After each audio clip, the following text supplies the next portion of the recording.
Salut à toutes et à tous, on se retrouve pour un nouvel épisode de Qu'est-ce que ça vaut en compagnie de Romain Canucci. Salut Romain. Salut. Avec toi, on évoque depuis plusieurs semaines, plusieurs mois maintenant, les pistes transferts. On avait eu un épisode mythique du Qu'est-ce que ça vaut concernant Dimitri Payet notamment. Aujourd'hui, c'est Bas Dost, un attaquant méconnu international néerlandais qui évolue au Sporting Portugal, qui fait bien sûr partie des rumeurs actuelles concernant l'Olympique de Marseille. Vous découvrez actuellement sa fiche.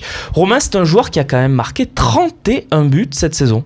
Ouais, c'est un profil renard des surfaces, un peu. Grosse performance qu'il avait déjà fait avec Wolfsburg en Bundesliga, c'est pas rien. En termes de profil, je te donne vite fait mon avis, je dis que c'est parfait pour l'Olympique de Marseille parce que c'est vraiment un attaquant de surface, un finisseur.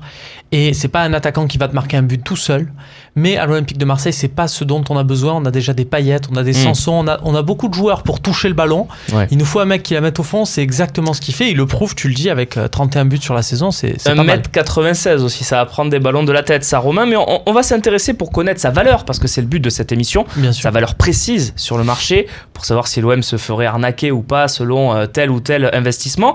On va regarder les ventes du Sporting, puisqu'il évolue au Sporting Portugal, évidemment. Ces dernières années, on note notamment João Mario, 40 millions à l'Inter Milan, beaucoup du Sporting. Est-ce que, Romain, le Sporting, c'est comme Porto, ça fait des belles ventes? Oui, ça fait de belles ventes, le Sporting Portugal, parce que, surtout, alors pas forcément, voilà, João Mario, c'est l'Inter de Milan, on sait très bien que il y a un peu des coups, comme on a connu malheureusement à l'Olympique de Marseille, à la Doyen Sport, mais sur d'autres transactions, on se rend compte que généralement, c'est un peu. Souviens-toi de Diego Capel il y a quelques années, oui. On nous avait essayé de nous le vendre à l'Olympique de Marseille. Voilà, ils sont capables de vendre des joueurs dont on parle beaucoup sur le marché de transfert.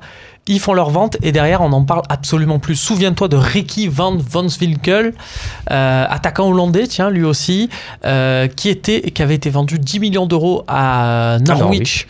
Il avait été prêté derrière à Saint-Etienne, je crois. Oui, ça n'avait vraiment pas donné grand-chose.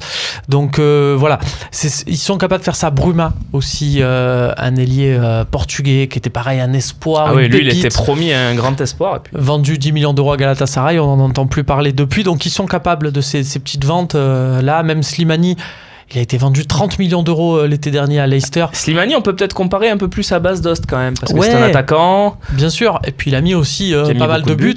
Mais est-ce qu'il vaut vraiment les 30 millions d'euros qu'a déboursé Leicester en toute fin de mercato? Là aussi, il y avait peut-être un facteur urgence. Ouais. Je suis pas sûr.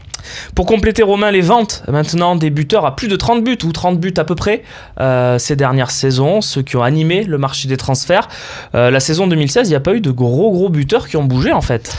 Si, il y en a un, il a marqué un peu plus, il s'appelle Gonzalo Higuaín et il a été vendu pour donc tu l'as pas mis, on l'a pas mis dans le tableau en fait. Voilà, on l'a pas mis dans le tableau parce que lui c'était un cas particulier, il fallait payer le montant de la clause, la Juve a dit on paye le montant.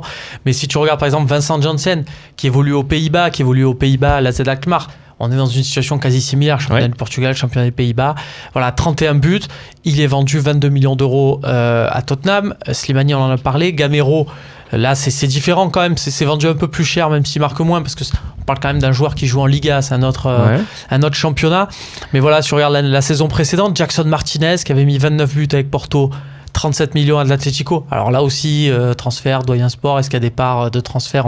On ne sait pas trop. Memphis Depay, qui est maintenant à Lyon, mais il avait mis 28 buts avec le PSV. Manchester l'avait payé 34. Là aussi, c'était un jeune âge, c'était vu comme un joueur un peu plus... il avait fait une grosse Coupe du Monde aussi, souviens-toi, de Depay. Voilà, c'est ça. Carlos Bacca, voilà, qui est à peu près plus en termes d'âge dans ce qu'a Bas Dost actuellement. C'était 27 buts avec Séville et c'était vendu 30 millions au Milan AC. Voilà, tu vois un peu l'ordre de prix. On a fait le tour, Romain. Je crois que c'est le moment du roulement de tambour et tu vas nous annoncer dans quelques secondes le montant de la valeur de Bas Dost. Alors j'attends un peu ton roulement de tambour. Il est là. Tu vois très bien que on est presque sur un ratio 1 but, 1 million d'euros en termes de valeur. Là il en a mis 31. Je pense que c'est quand même un peu moins parce que c'est un joueur qui a déjà 27 ans. Mais là, contrairement par exemple à un Vincent Janssen dont c'était vraiment la première saison, Bas Dost il a déjà prouvé à Wolfsburg que c'était un buteur. Donc je pense que ça se négocie sans trembler autour des 25-30 millions. 25 ou 30?